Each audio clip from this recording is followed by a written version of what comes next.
diduga melakukan pencopetan di kereta komuter lain stasiun Tanah Abang, Jakarta Pusat. Pemirsa, pelecehan seksual di transportasi umum kembali terjadi di ibu kota. Siadera menceritakan detik-detik seorang pria tak dikenal secara tiba-tiba melakukan tindakan tak senonoh di tengah keramaian penumpang. Pemerintah berencana mengubah skema subsidi layanan KRL komuter lain Jabodetabek. Hal itu bertujuan agar subsidi transportasi umum tepat sasaran.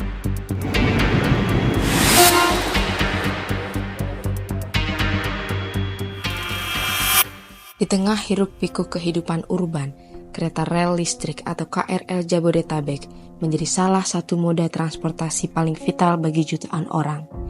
PT KAI Komuter atau KCI mencatat jumlah penumpang harian KRL Jabodetabek mencapai lebih dari 1 juta penumpang. Hal ini menjadikan KRL tidak hanya menjadi solusi transportasi yang efisien, tetapi juga mencerminkan dinamika sosial dan tantangan yang dihadapi oleh penggunanya. PT Kereta Komuter Indonesia memang berusaha untuk terus menyediakan berbagai fasilitas dan kemudahan bagi pengguna KRL.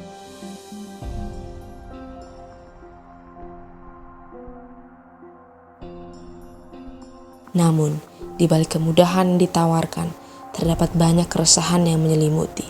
Sebut saja kasus pencopetan dan pelecehan seksual yang menjadi isu serius kerap kali terjadi dalam kereta. Ya, bagaimana tidak, gerbong kereta yang padat penumpang membuat aksi kriminalitas rentan terjadi.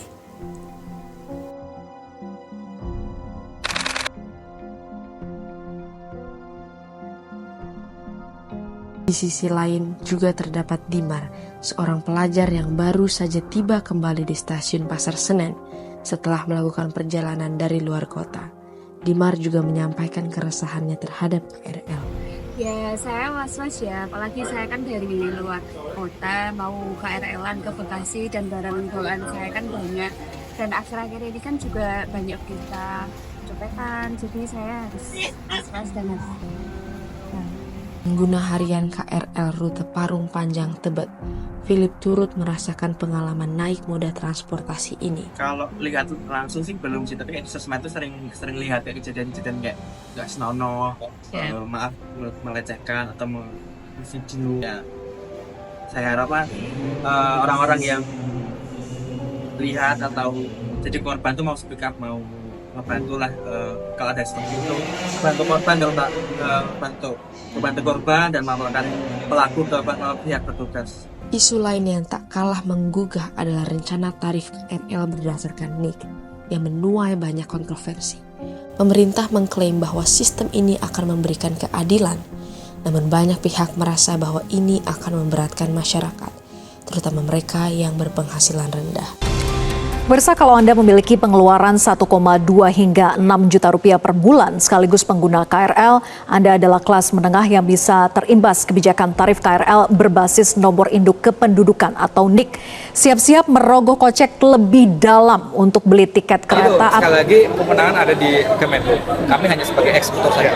Ketika kami harus melakukan satu keputusan, itulah yang akan kami lakukan. Philip, yang juga seorang karyawan swasta sekaligus pengguna setia KRL, turut menyampaikan aspirasinya terkait wacana penerapan skema tarif berdasarkan NIK.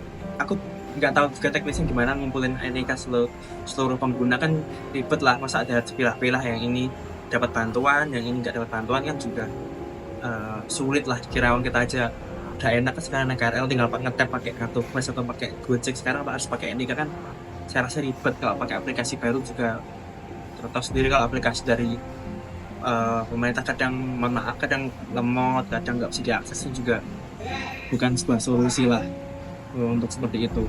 Mending malah kalau emang mau support transport langsung dimakin masifkan biar ngurangi kemacetan jalan, ya kalau bisa malah digratiskan dan turunkan lah minimal, bukan menaikkan harganya. Selain itu, Philip juga menyampaikan harapannya untuk PT Kereta Komuter Indonesia. Armadanya kalau bisa ditambah juga biar makin cepat kan jeda tunggunya, sama yang paling penting sih jalur. Saya juga berharapnya ada jalur Tangerang ke Bogor ke Bekasi juga biar motong lah. Itu kan yang paling parah kan antara Bogor ke Jakarta itu udah nggak karuan banyaknya. Itu kayak perlu dipecahkan. Nggak semua orang tuh mau ke Bogor Jakarta, ini ada yang Bogor mau ke Tangerang kan, saya juga Tangerang Bogor kan juga pasti lewat jalur itu, dan itu sangat padat sih. Semoga harapannya tuh tambah jalurnya gitu. Setiap pengguna KRL memang memiliki cerita masing-masing, termasuk Jamal, seorang karyawan swasta yang menempuh perjalanan berangkat dan pulang setiap hari kerja dari stasiun Sudirman menuju stasiun Bogor. Rumahnya yang terletak di Bogor dan pekerjaannya di Jakarta membuat Jamal untuk rutin melakukan perjalanan ini.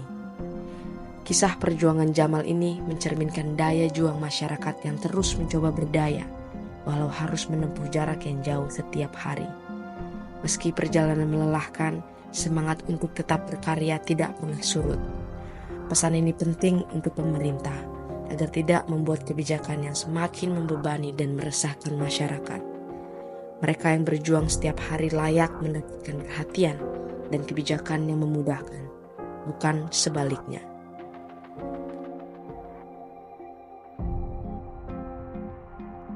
Suara Dimar, Philip, dan perjalanan Jamal adalah contoh nyata bagaimana masyarakat terus berusaha dan bertahan demi kesejahteraan kehidupannya, dan mereka pantas mendapatkan dukungan penuh dari pemerintah. Walaupun banyak tantangan yang harus dihadapi, KRL Jabodetabek tetap menjadi harapan bagi jutaan warga. Dengan perhatian yang tepat dari semua pemangku kepentingan, diharapkan perjalanan setiap penumpang tidak hanya aman, melainkan juga nyaman. Kesehatan mental dan fisik pengguna perlu dijaga karena di rel inilah bukan hanya kereta yang bergerak, tetapi juga harapan dan mimpi masyarakat. Tim kami telah menampung dari segi pandang pengguna KRL. Kami menyoroti bahwa pengguna KRL memiliki peran penting dalam mendukung perjalanan yang aman dan nyaman. Setiap orang bisa berkontribusi untuk menciptakan pengalaman perjalanan yang lebih baik dengan komuter lain. Mari perhatikan hal apa saja yang perlu dilakukan dan hal apa yang harus dihindari. Melalui video ini, tim kami juga mengajak masyarakat untuk lebih berani menyuarakan pendapat kepada pemerintah dan pihak yang berkepentingan. Tetaplah menjadi masyarakat yang kritis dan berani bersuara. Kereta Komuter Indonesia terbuka untuk menerima keluhan dari pelanggan, bahkan memfasilitasi kritik dan saran melalui berbagai platform. Anda bisa menyampaikan keluhan melalui akun resmi sosial media KCI seperti Twitter @commuterline, Instagram @commuterline, Facebook Commuterline, dan kontak center di nomor 021 121. Selain itu, PT KCI juga menyediakan aplikasi C-Access yang dapat diunduh pada gawai Anda. Dengan aplikasi C-Access yang memiliki berbagai fitur mengenai komuter lain, Anda bisa mengirimkan kritik dan saran langsung kepada PT KCI dengan mudah. Cukup lampirkan foto dan kirimkan laporan Anda. Jika Anda menjumpai kendala di komuter lain, segera sampaikan, jangan ditunda, supaya PT KCI bisa segera memperbaiki dan meningkatkan pelayanannya. Mari bersama-sama kita wujudkan transportasi publik yang lebih baik dengan menjadi masyarakat yang aktif dan peduli.